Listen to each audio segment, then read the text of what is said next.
Hey guys, Crew Blown Way Back. I'm Rick. I'm Maggie. And we're here with a new reaction series. This time, Ghost in the Shell Standalone Complex. Now, this is a series that I've heard amazing things about for a very long time. It's been on my list forever to watch, but I haven't done it, and neither have you. No, it's like androids or something. So, yeah, Ghost in the Shell, the original movie, was one of those like groundbreaking anime movies. One of the first ones that like made its way over the West. Hugely influential, influenced The Matrix and many sci-fi things to come after it. Skin tight leather. Mm-hmm. Aha! So, I've seen the movie, the first one. I've not seen the second movie. You've seen no Ghost in the Shell? No. Okay. So that's where we're at. Yeah, it's sci-fi. The title Ghost in the Shell is taken from a book, The Ghost in the Machine. Yeah. Which is like a philosophical book, which I attempted to read. I made it through, but it was pretty heady stuff. Mm-hmm. A lot of like dualism, of like can the mind and the body be separate from one another, and what's innate in the human mind that's going to lead to its downfall.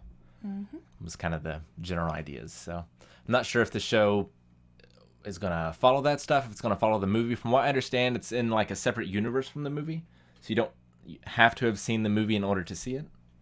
Mm-hmm. But yeah, I'm excited to get started.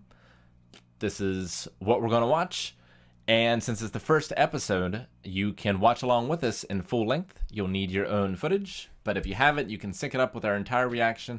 Watch along. Normally that's something that's only available to our patrons, but for the first episode of a season, that's available to everybody. So we hope you check it out. We hope you like it. We hope you like this series in general. It's going to be a little different than what we've done in the past. You happy stuff, you mean?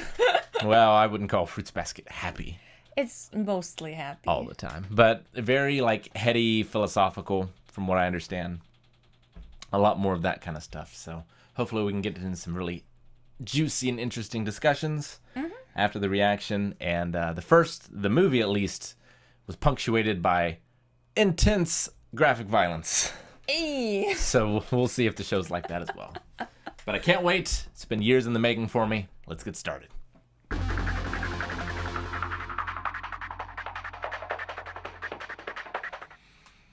That song is amazing. That ending song is pretty amazing.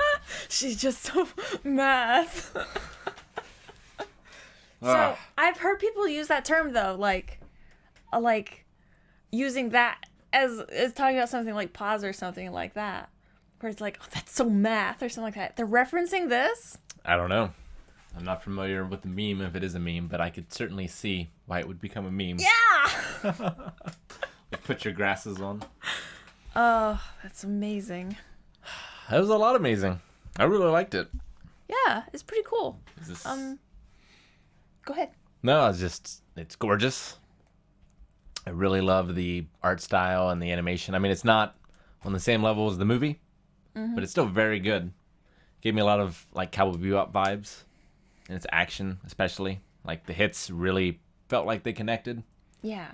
And I mean, it was great seeing like the gunshots just being so violent. Yeah, the guns definitely felt like very raw sounding.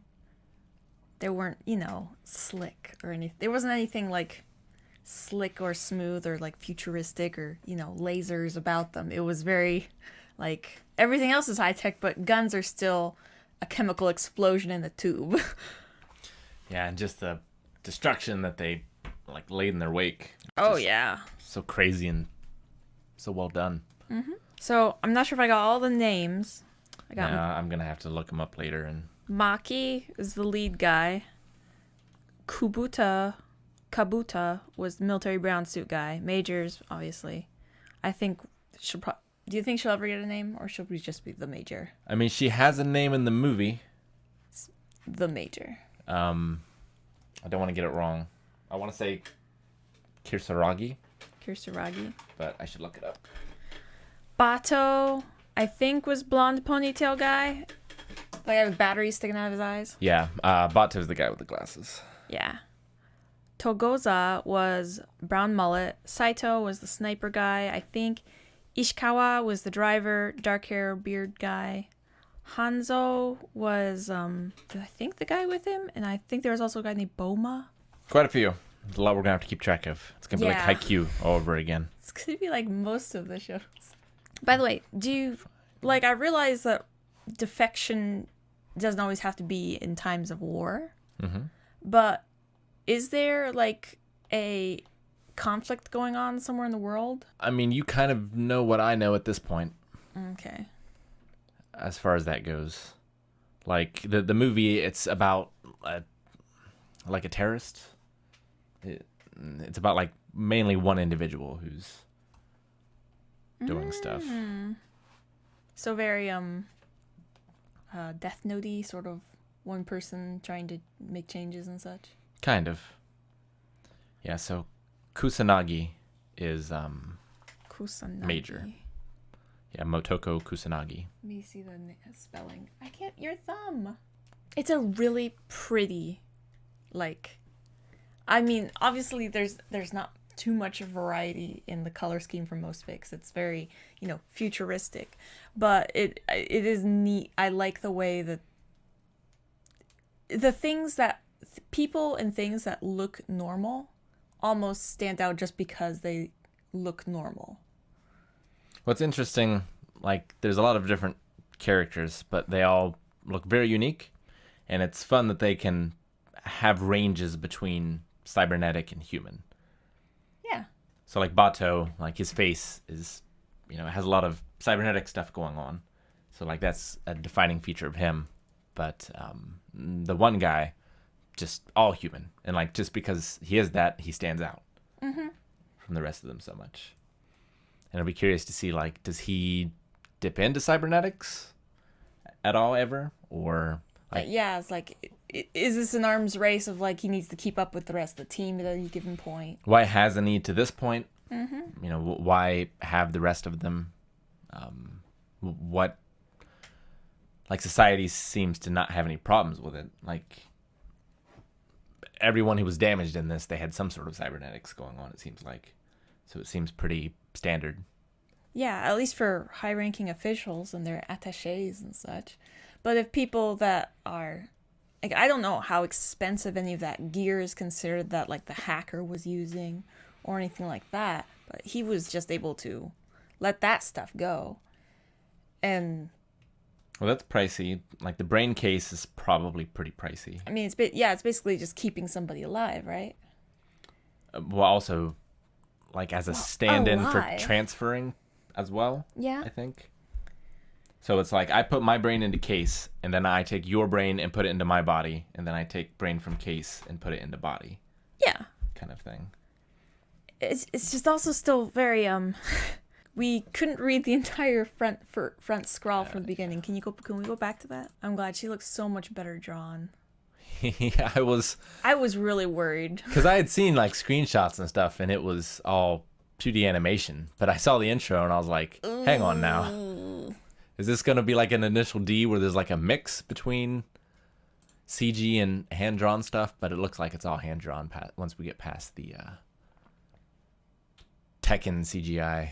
Standalone individuals have not yet been converted into data to the extent that they can form unique components of a larger complex. I believe what it means is that minds still require bodies.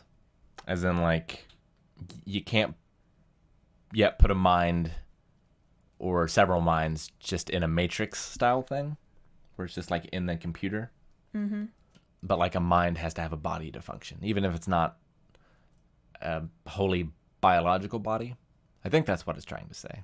Standalone individuals have not yet been converted into data to the extent that they can form unique components of a larger complex. I feel like that's a bit more like... it's maybe that minds still have to... They are still aware of self, I guess? Instead of just, specializing in certain, traits or something. I don't know. Not been converted into data to the extent that they can form unique components of a larger complex. I mean, it could be talking about like you can't mind societal integration as well. Like, I think it's just possible you can't necessarily mind merge yet. Sure. Because, like, those minds, especially, like, those brains and such, like, we call them brains, but those didn't look like they had any biological bits left. I mean, there's already consciousnesses that have been converted to photons and electrons. I mean, we're already electrical impulses. But, like, on a different matrix. Well, there's different I levels hate using these same words of, like, yeah. But basically we have non-biological brains now. Yeah, I think so, because the guy, the hacker who was caught, like, he fried his memory. So, like, there's at least part of his brain or his entire brain that is just wipeable. So, like, it seemed like he intended to wipe the memory of what he was doing or who hired him or anything like that, while hopefully keeping other things intact. Although there was a risk that everything would have been destroyed in his brain. So if that's the case, then that must mean memories are transferable. And editable. True. So yeah, I can just see a lot of possibilities. Yeah. Of different things, interesting things that can happen. The movie covers some interesting things. There's that one episode of Cowboy Bebop. Oh, I can't remember the name of it. It comes later in the series. It's not the mushroom one, is it? No.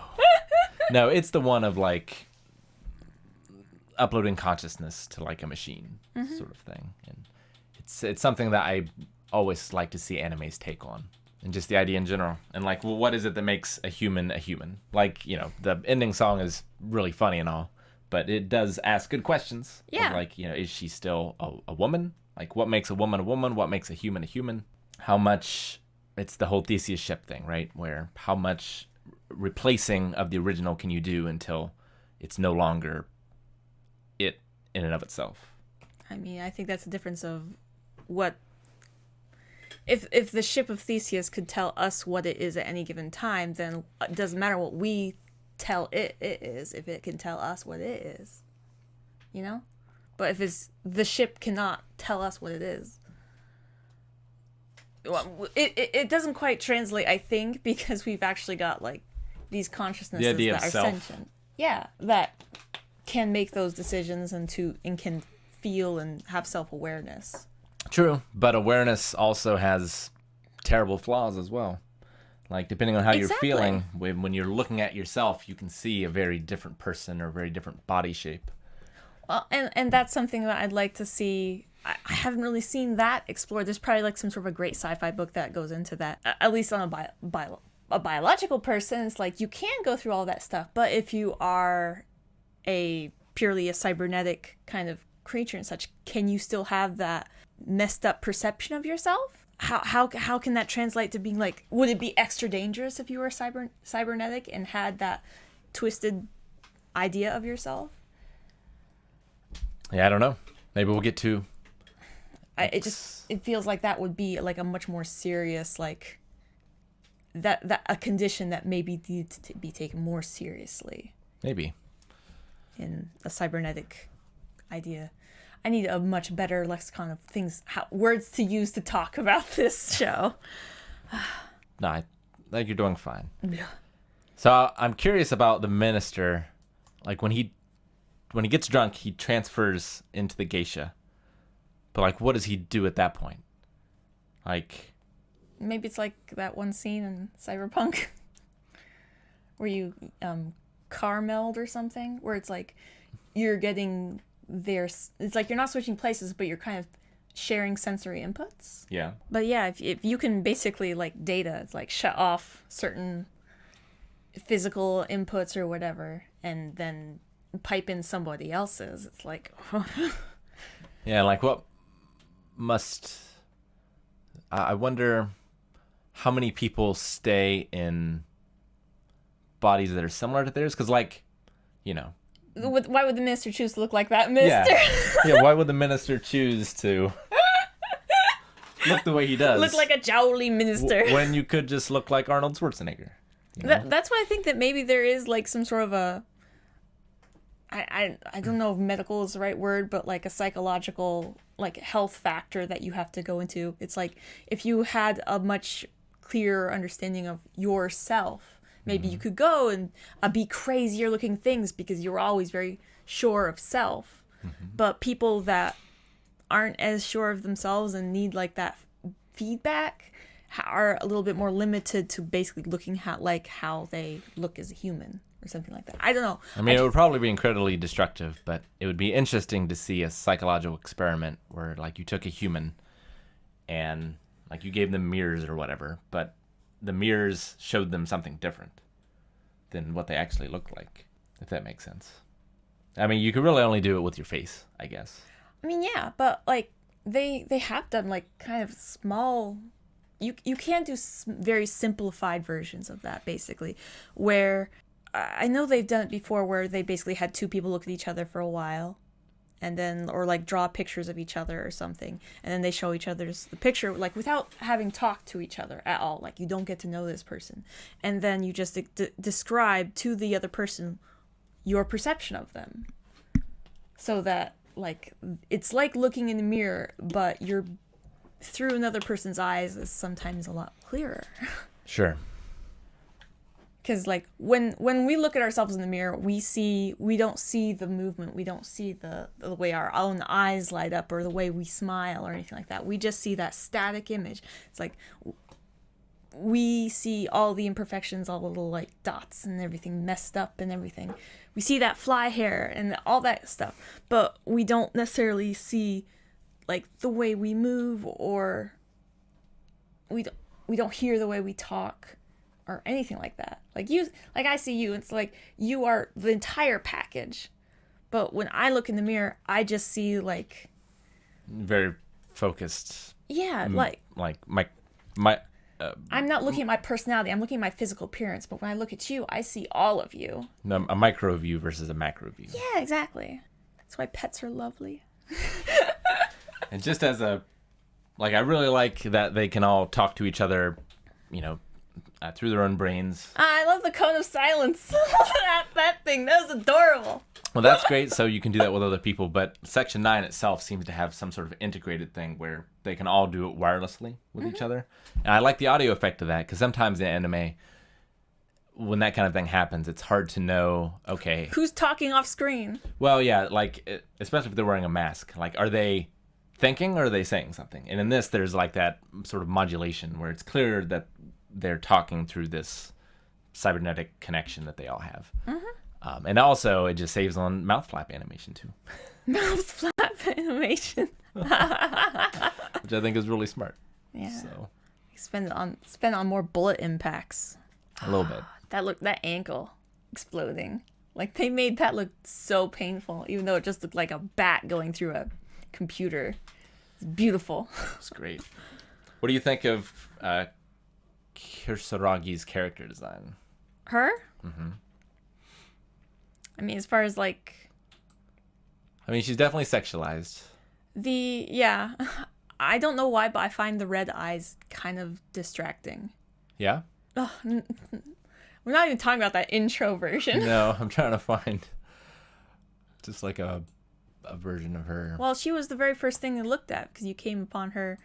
I mean, it's a very iconic design. Like, she's been around for a long time. Yeah, you can tell when this show came out because they still had like the super high top sides on everything. I'm curious, like, if the movie did go into a little bit like why she chooses to look the way that she does. If I remember, it's been a little bit since I've seen the movie. I need to watch it again. It seems like such a juxtaposition because on one hand you've got like this cool, like comfy, slouchy kind of leather jacket that's not fitted, that accentuates shoulder width and like more masculine traits, and then like poking out from underneath is like, this cute little butt with like, not thong, but it's like a leotard, right? Fairly close. I mean, it's not really a leotard. I don't know. Leotards, I don't think they usually come up to like where your ribs start, right there. Like, that might come up above her ribs. Maybe. But I hope, since it's a series instead of a movie, like we really get to deep dive into some of these characters and their relationships with each other and why they are the way that they are. Yeah, that's one thing that, like, especially since I do use that radio transmission thing. The voices, I realize we don't know all the characters yet. I don't think I even grabbed all the names, but the voices, they all seem to have, like, personality and differences and such. Mm-hmm. So, like, I could kind of tell who all was talking, just like, okay, that's that guy, and so on, but I'm looking forward to meeting them all. Yeah, me too. I'm not looking forward to necessarily, like, I'm not sure about the relationship, how it's going to be with the team. Like, she does stand out, obviously, because she's the only woman. Mm-hmm. Or at least the only one that's identifying as a woman.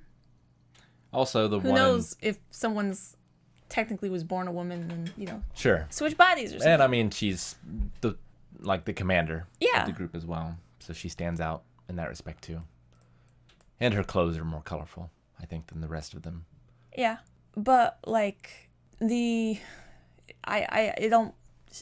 so far, like, it doesn't seem like she is able to, or her character can really express much femininity other than just, like, sex object, Yeah. Well, and, like, I feel like this episode focused on the world and the technology of it more than the characters, because, like, you know, when you're first introduced to the Bebop characters, like, you get to know them pretty well pretty quickly. Yeah. Sort of thing. Obviously, there's a lot fewer of them than there are here. Yeah. But I didn't get quite the sense of character in really any of these characters. And I know more of them because of the movie. But it really wasn't a character study. Yeah, she seems kind of like can do the job very, very well.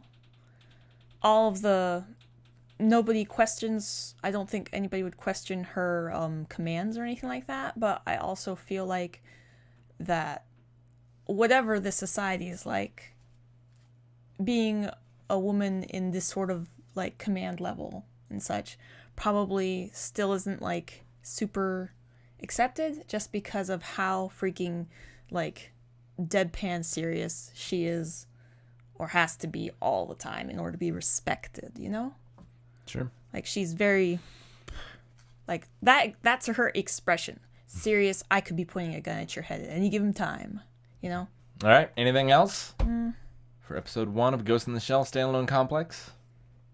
I don't think so. Okay. Well, I really liked what I've seen so far, and I'm intrigued to see more. I'm happy with this choice. Yeah. So hopefully you are too, and we'll see you next time. I can't wait to see more, and if you can't wait to watch us see more, you can right now over at patreon.com/blindwave, where you can see the next 4 reactions right now. Also, if you enjoyed full length, you can see full length to all of our reactions, not just Ghost in the Shell, but everything that we do over there as well. So thank you, subscribe, and we'll see you next time.